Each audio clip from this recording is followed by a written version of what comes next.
Okay, good morning, guys. Let's start the class. So today we'll be talking about carbohydrates.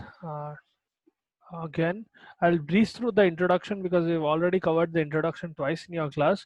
But just in case people who do not remember, who are not present for them, we'll do an introductory session of carbohydrates in any case. Now, carbohydrates, the basic formula of carbohydrates is CnH2O taken n times. Right? These are biomolecules with what you call polyhydroxy, aldehydic, or ketonic groups. So they'll be present either in an aldehyde form or in a ketonic form. Right? An aldehyde form will be something that has a CHO attached to it. The alkyl group R will be either CHO or it will be C double bond O. Okay, this will be the ketone group, this will be the aldehyde group. All right. Now your carbohydrates will be present either as this fellow, either in this form or in this form, either in ketonic form or in aldehydic form. Depending on what form they are present, they are called aldoses and ketoses. So these will be called aldoses and these will be called ketoses. All right. Now coming back to our carbohydrates, the properties of carbohydrates. See, generally carbohydrates, are present in plants. Are carbohydrates covered in your nutrition? Have carbohydrates been covered in your nutrition? पढ़ाए नहीं पढ़ाए अभी तक? Yes, sir. पढ़ा दिए. Then introduction की जरूरत नहीं है ना, like in what they are present, what is the significance. I can directly dive into what is saccharides. So you know what is the biological significance of carbohydrates, and you don't need, see, animal sources रहते हैं, plant sources रहते हैं, wood, fiber, all of that, the basics. Right? They are used as energy source, and what do you call, they are present in several forms like hemicellulose, chondroitin sulfate, all of that. You don't need that, right? That is already covered. I hope you don't need that. uh, okay, I'll take that as a yes then. See, until and unless you uh, tell something to me or ask a doubt or something like that, I will assume that you know. Okay, if you don't know, you have to speak up. Now, carbohydrates are as such classified into three main categories. Okay, you will have monosaccharides. See, saccharide is the basic unit of your carbohydrate. Okay, specifically monosaccharide. Now, sorry, right. Saccharides is the way or the unit through which your carbohydrates will be defined. So monosaccharides will be those which have a single unit of sugar. Oligosaccharides will be those which have, okay, that is mono. Here is oligo. Okay, oligo will have 2 to 10. 1 second. Oligo has 2 to 10 units of sugars. And then lastly, you will have your polysaccharides. Polysaccharides, which in turn have more than 10, greater than 10 units of sugar. Okay, these are attached to each other by glycosidic linkages. Right, I'll explain shortly what is a glycosidic linkage, but yeah, what is, okay. Now coming to what do you call this monosaccharide or disaccharide, as I told you, either way, if they have uh, what do you call a ketone group, they'll be called ketoses, and an aldehydic group, they'll be called aldoses. Specifically, when we talk about monosaccharides first, these are the ones that will have single sugar units. All right, let's start with monosaccharides here. Okay, all of them will have the same formula, CnH2ON. Okay, so let's do monosaccharides first. Right. Monosaccharides are those which have a single sugar unit and they are called simple sugars. Right. Now you can have a single sugar unit with 2 carbons. Minimum you need 2 carbons. Okay. They'll be called dioses. So you have, let me classify it in this way. The first one, 2 carbons, these are called dioses. As you keep on going, it will increase. 2 carbons will be dioses, 3 carbons will be trioses, 4 carbons will be tetroses, 5 carbons will be pentoses, 6 carbon will be hexoses. Generally, you go up to 6 carbons. You also have 7 and more, but these are all a single sugar unit. For example, if I tell you, क्या बोलते ये 2 carbon का example ले लो या 3 carbon का example ले लो, that is more common. 1 second, let me use 3 carbon example, which is called a triose. Okay, these are called trioses or triose. Now Trioses will have a basic formula. If you apply that same formula, CnH2O taken n times. So if you apply n is equal to 3, you will get a triose. So basically you will have C3H6O3. Right, this is the basic formula of trioses. Now how that chemical structure will change, based on that you will have different names, different properties and all of that. For example, if I tell you, if it is an aldehydic triose, meaning that has an aldehyde group. Okay, let's suppose we are talking about glyceraldehyde. Okay, glyceraldehyde. So glyceraldehyde is a 3 carbon, it's a triose, meaning it has 3 carbons, and it is an aldehyde, meaning that fellow will have an aldehyde group. So the structure will go something like this. You will have C, C and C, 3 carbons. Okay, okay. The first carbon will have the aldehyde group. This represents the aldehyde group, right? The rest will have OH, CH2OH and H. Okay, this is glyceraldehyde basically. All right, if I want to make the same thing in ketones, okay, for example, if it is a triose with a ketonic group, meaning it has 3 carbons still, but it has a what you call ketonic group, what I'll simply do is I will send this hydrogen on top. Okay, this is an aldehyde right now. To make a ketone, what I will do is I will dehydrogenate the second carbon. Right, what will end up happening is I will get a structure like this, C. So second carbon पे ये double bond आ गया. This has become a ketone now. All right. Here you have CH2OH. The same you will have here, CH2OH. Right. So that is what you're doing basically. You remove both the hydrogen. So you have this one here and this one here. That is why from CHO you are getting CH2OH. Okay. Here there is 3 hydrogens. There is 1 hydrogen here. You're basically shifting this bond on this and making sure that the oxygen molecule is stabilized. The electrons are stabilized. This fellow is called dihydroxy acetone. All right. This fellow, that is the ketonic form of a triose, the basic ketonic form of a triose will be called a dihydroxyacetone. Okay, I hope you understanding what is triose is. At any point, if you are not understanding anything, please let me know. I'll stop and explain again. All right. Now coming to this is still in monosaccharides. So coming to tetrosis. Oh, let's do tetrosis. See, all of this will have a single chain of carbons, in the sense that all of them are a single sugar, right? No matter how many carbons I increase, let's suppose C, I keep increasing up to n number. This will still be a monosaccharide until and unless I have a glycosidic linkage. In the sense that when I compare a monosaccharide, one that I'm telling with a single sugar unit, versus an oligosaccharide, which has 2 to 10 units of sugars, monosaccharide aisa rehta. Okay, the single chain can go infinitely, any number of vertical carbons can attach. But if you want to make an oligosaccharide, you will need to have a bond like this. Okay, this is called, oh dear, a glycosidic linkage. So you will have another unit of sugar like this basically. All right, so in this condition, what you are having, this will be sugar number 2 and this will be sugar number 1. It does not matter how many how many carbon units individual sugars have. Okay, as long as this linkage is not present, you will not get an oligosaccharide, or you will not move on from a monosaccharide. It will still remain a monosaccharide irrespective of the number of carbon molecules it has. Okay, so even if I talk about tetrosis, it goes basically like this: C and C. All right, let me erase these.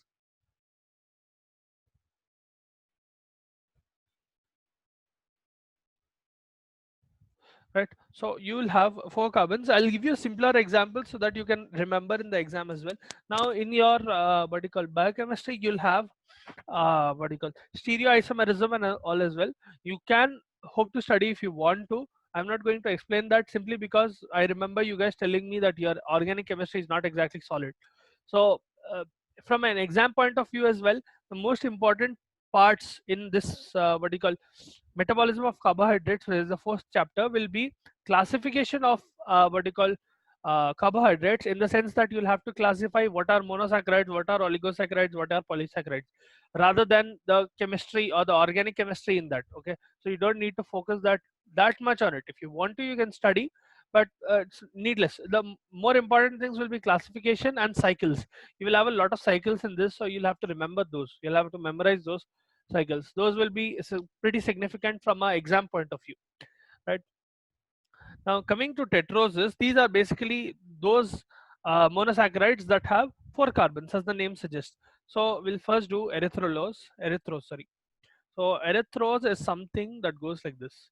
You have CHO, you have OH, you have OH, you have CH2OH, and you have H, and you have H. So try to remember one example from each class. Okay, so if from trios you're trying to remember, or you're memorizing glyceraldehyde, see, it is easier. I'll give you examples which will go hand in hand. Now if I draw glyceraldehyde, let's suppose this is glyceraldehyde.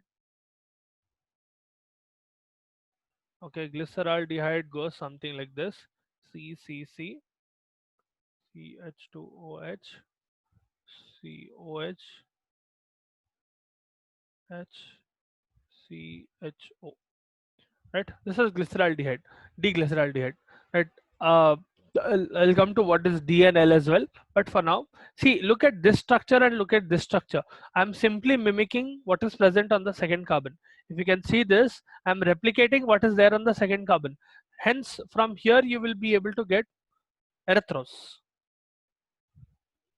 Make it easier for yourself to memorize these. You will have several examples, 6 7 examples are there in each subclass, so you don't need to memorize all of them. Just draw the structure of one of these, that will be enough in your exam. Because whenever you're writing classification of carbohydrates, let's suppose you get it as a long answer. Generally, let's suppose you get a 13-mark answer, write about the classification of uh, saccharides, or write about the classification of carbohydrates. You have to make sure that you have enough time to write monosaccharides, oligosaccharides, and polysaccharides. So if you keep on drawing, or keep on writing in detail about any single subclass, you'll waste the time for the other classes, right? In the sense that even if you write complete detail about monosaccharides, and write very little or completely skip uh, polysaccharides and oligosaccharides, you will not get enough marks. That you'll only be given around 1/3 of the marks, because those marks are equally divided in a sense. Even though monosaccharides are described a little more in your textbook, but still, if you write only one part in detail, it will not fill up your answer.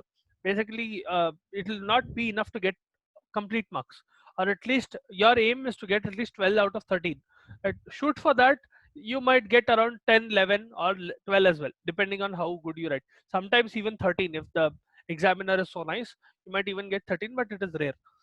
In any case, here you have to make sure that you are covering every side heading rather than writing one particular side heading in detail. Now if the question asks specifically write about monosaccharides, then you can go in detail. Okay, even then I doubt you will have to draw all the structures. Okay, just memorize one structure in each subclass, like trioses and tetroses and all of that. That will be enough for you. If you want, you can remember memorize the ketonic structure as well. So I just told you glyceraldehyde, this is the aldehydic structure. Ketonic structure will be removing these 2 hydrogens, sending them to the top, making it dihydroxyacetone. Now in this erythrose, let's suppose I'm trying to make it what do you call a ketonic group. What I will simply do is, let's suppose this. Okay, I make erythrulose by having the same structure or same number of carbons, but instead on the second carbon, instead of these two HOH, I will have a O. Okay, on top I have a H2OH. This remains the same. Hence you will get something called erythrulose. Right. This is a ketonic structure. So this is a ketone. Or you can tell it is a ketonic monosaccharide as well. Right. This will be the aldehydic monosaccharide. This will be the ketonic monosaccharide. All right. Erythrose is the aldehydic what do you call monosaccharide. So if you are able to understand till here, we'll proceed to pentoses. Right.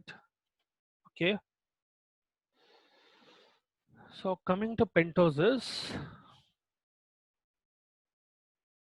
again I'll give you examples which are in line with the same structure. So glyceraldehyde to erythros, you just had the second carbon being replicated. Here I'll do the same thing. Now if I talk about pentoses, pentoses as the name suggests will have 5 carbons.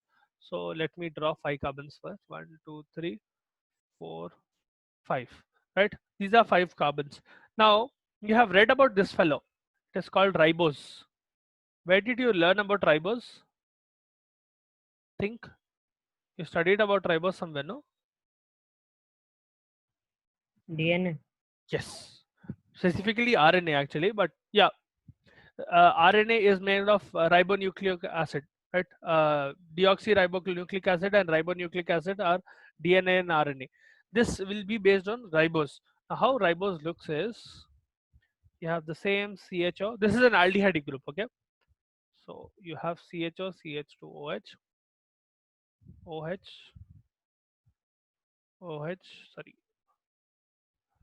OH, H, H, and H. Now, if you remember from your erythros, I'm simply replicating this carbon again, right? Either on top or the bottom, I'm just increasing another, the same way how that carbon is, the same way this is.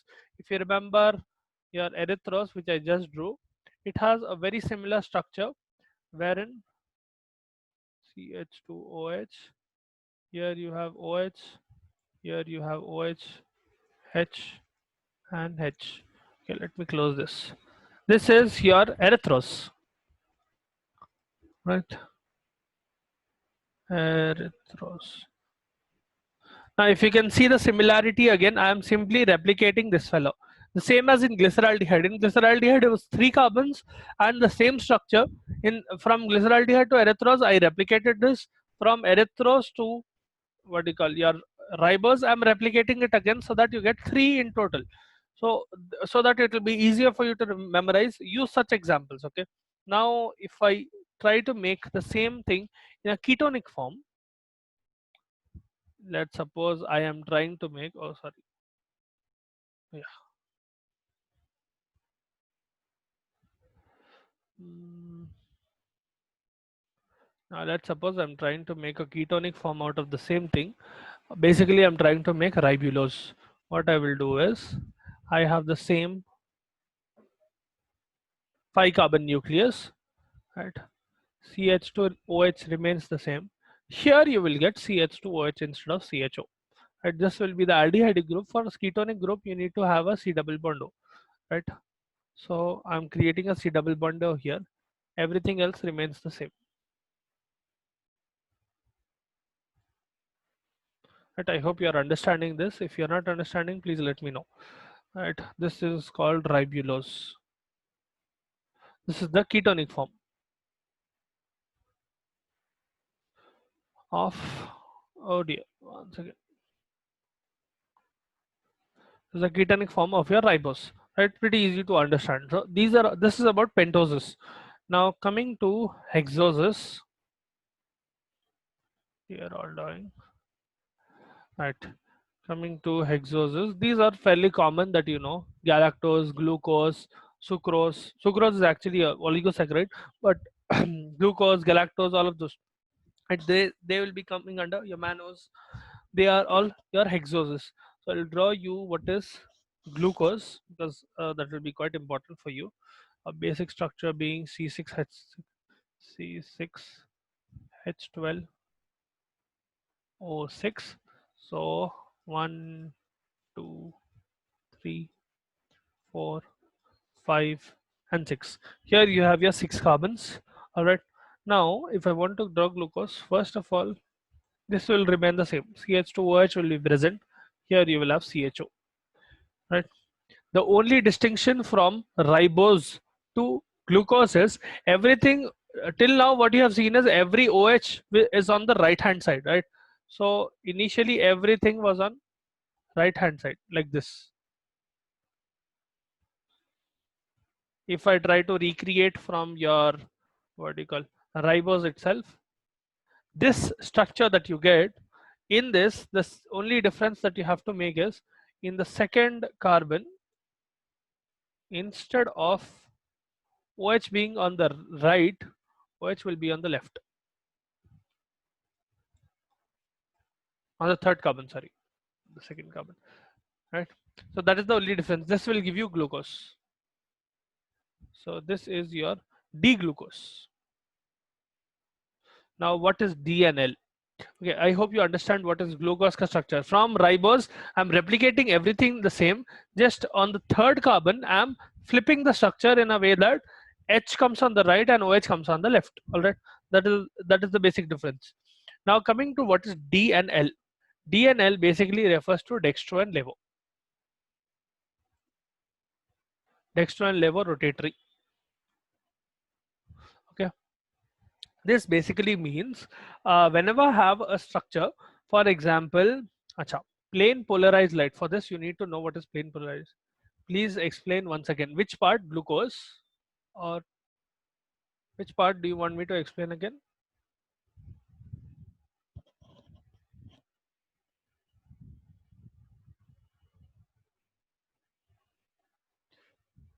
Okay, I'll go over glucose just in case if you're not able to answer or it's taking time.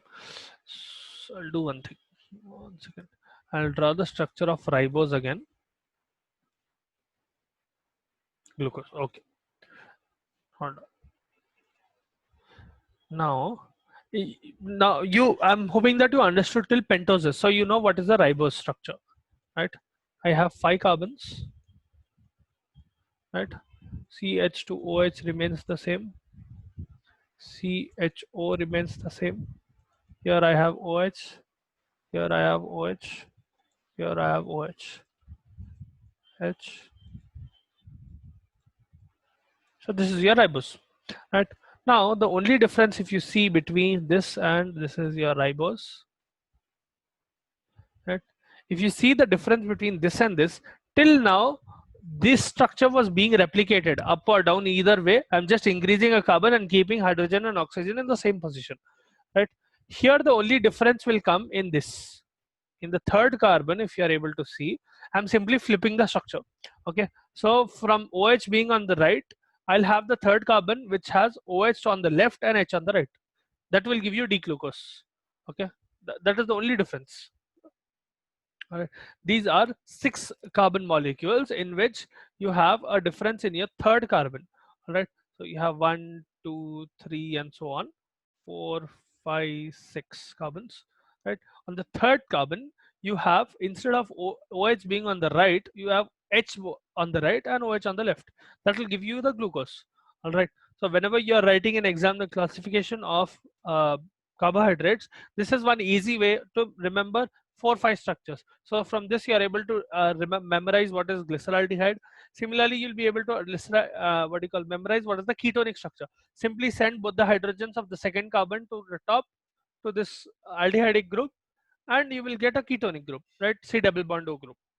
To from glyceraldehyde, if you want to increase one carbon and make it a tetrose, you simply replicate the second carbon, you get a tetrose with the same structure. Do the same for 5 carbons, you'll get ribose. In the 6th carbon, you get a slight difference, wherein from third carbon with OH being on the right, instead of OH being on the right, it will be on the left. All right, that is the only difference. I hope that answers your doubt. All right, I think that is a yes. Now coming back to our what is DNL, dextro and levo rotatory.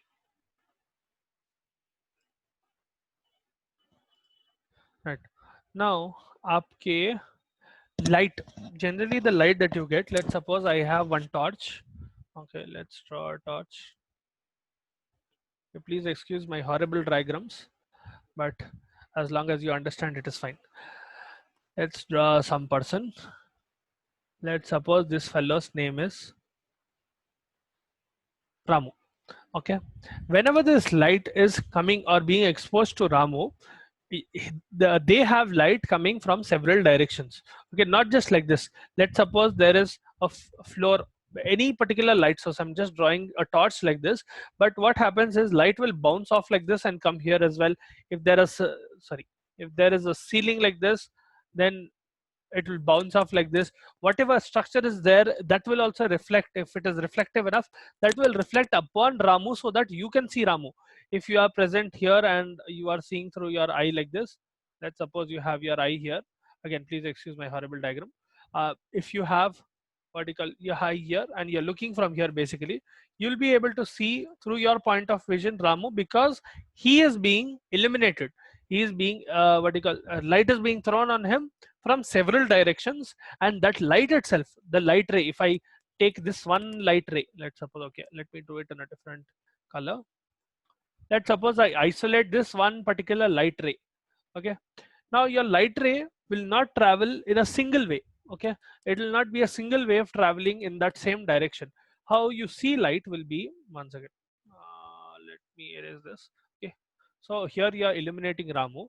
Now if you have any light source, even if you take a single ray, it will not just travel like this. Okay, it will not be a single wave. Now light travels, electromagnetic vertical waves travel like this, but it will not be in just a single plane. Okay, this is one plane, this is x-axis. Okay, if you know x-axis and y-axis, if you take your graph, x-axis, y-axis, etc., right? Z-axis is something that is coming out of the plane, that is three-dimensional. In your, if you have ever done graphical problems, graph problems in z-axis as well, you know that even though we are trying to put it on a 2D paper, the paper that you use is two-dimensional, right? On that, if you're trying to draw, that will be a two-dimensional diagram. Okay, here if you want to represent three-dimensional, you have to change the angle to 90 degrees, right? So this will give you a 90-degree angle between this and this, this and this, and this and this. So you get something which is three-dimensional.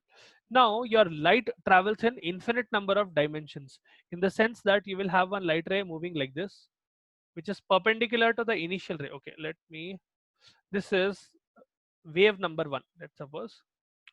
Wave number two is moving perpendicular to this. Okay, I'm drawing on a 2D way, that is why you're not able to, you might not be able to see it clearly. Hold on, if I can, I'll find one and I'll show you. One second. uh,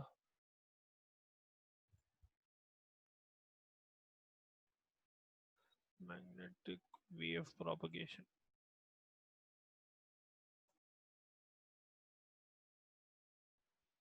One second, guys. Yeah. Uh,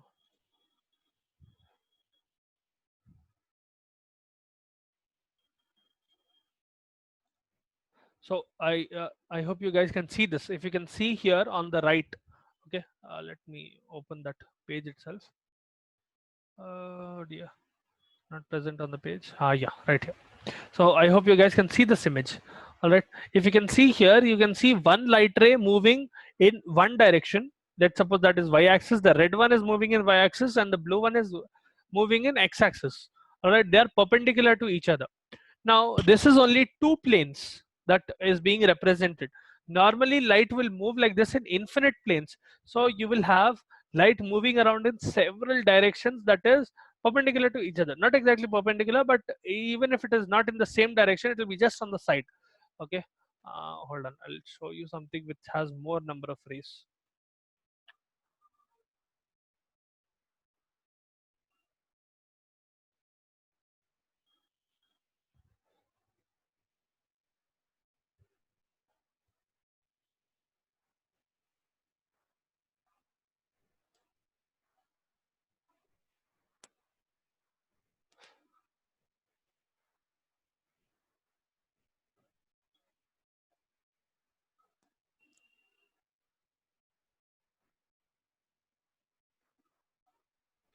Okay, I'm not able to get an image for vertical several waves right now, but basically what will happen is, here it is representing only two, or in the diagram also which you saw, it is representing two. Now from this, what you can do is, you get plane polarized light. So basically you perform a small vertical single slit experiment, and what you do is, you get light in a single direction. So basically you try to isolate it like this. You get one wave like this, and you get another wave like this. You separate those waves. That is the first step. Okay, let's suppose these are two perpendicular to each other. These are two waves that are perpendicular to each other, and I'm separating them. Now this fellow, this individual wave, this wave, this is called plane polarized light. Okay, it is polar. It has one direction. So this is a plane polarized light. Now what happens is, how you define dextro and levo is, now in this structure, as you can see, most of the hydroxyl groups, most of the OH groups, they are present on the right. So I will do a small experiment. What I do is, I will take I will go into a dark room. I will take one small beaker. Oh dear. Let's suppose I'm taking one small beaker. I put a little bit of water in it, and I add some powder of D-glucose in it.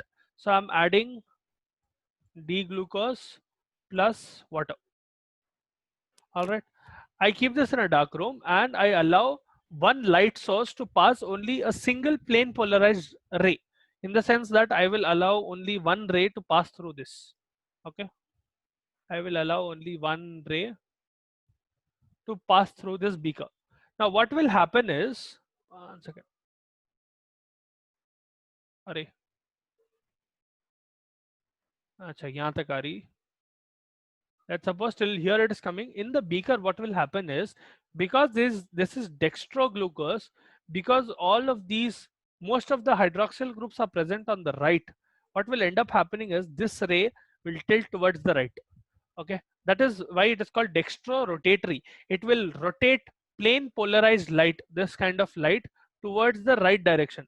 Okay, if it was levo rotatory, it will do the exact opposite. Okay, let's suppose I have, instead of D glucose, I have L glucose. Let's suppose this is levoglucose. What will happen is, whenever light is passed like this, it will turn light towards the left. Okay, if you can see, this is on the plane, but here it is representing left and right. So dextrorotatory will basically move light towards right. Levorotatory will move right towards left. That will be based on in which direction most number of hydroxyl groups are there. Whichever direction most hydroxyl groups are there, your what do you call, light will move towards that direction. So basically, if your light is coming like this, let's suppose in that same structure,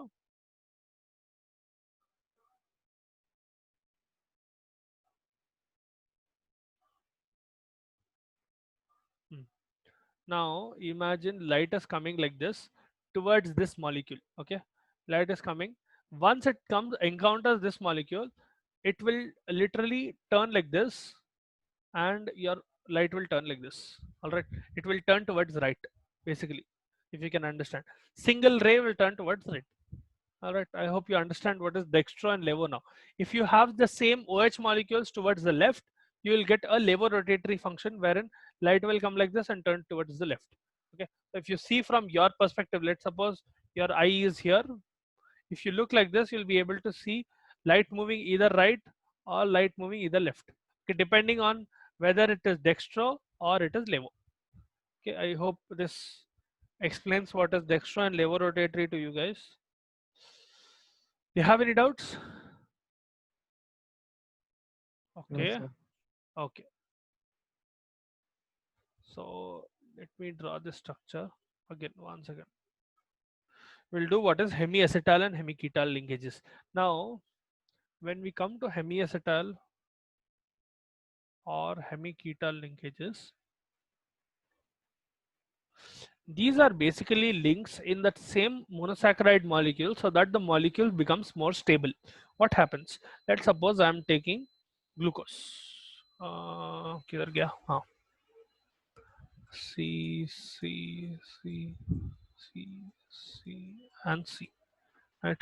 I have, oh dear, H O O H H O H H C H 2 O H. Oh sorry, H H H O H and H. This is your D-glucose. Now, generally speaking, this fellow is not exactly that stable. So what happens is, it will form a hemiketal linkage. Your C5, now this is your fifth carbon, right? Your C5 and C1, there'll be a sharing of oxygen. So this fellow will basically become like this. So you have your COD, you have your COH, and second, you have your COH, you have your H. Okay, here this hydrogen will be donated to this. Okay, and this remains the same. OH, H, COH, C, CH2OH. Here what will happen is, because this hydrogen is being sent here and this oxygen is being shared, here you will get a link. Okay, you will get a cyclic structure like this. All right, if you can see now, carbons, what they call, number of bonds for carbon are what you call stabilized. Basically they are satisfied 4 bonds. Oxygen has 2 bonds, hydrogen has single bonds.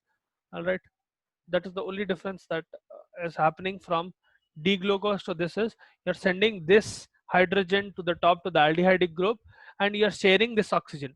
This will be a hemiacetal ring. Okay, this will be a hemiacetal ring. This basically makes the structure a little more stable.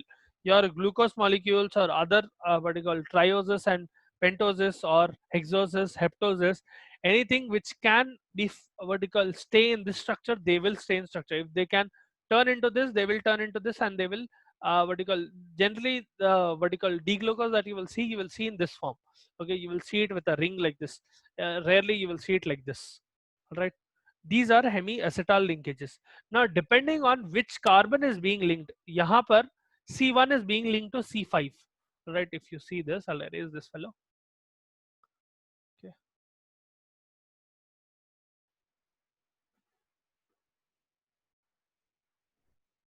if you can see here, what is happening is C1 is being linked to C5. This is 1, 2, 3, 4, 5. Right, depending on whether it is a 5 carbon ring or a 6 carbon ring, you will have either a pyranose or furanose. So 1, 2, 3, 4, 5, and this will be the 6th structure, making a ring like this. I'll go more in detail tomorrow, but for now there's only 1 minute left. So this will make a 6 membered ring. This is called a pyran ring. Okay, this is called a pyran ring. Right. I hope this explained this. कल और detail में जाएंगे, ठीक है? Any doubts still here? Okay, very well then. Very good. Thank you.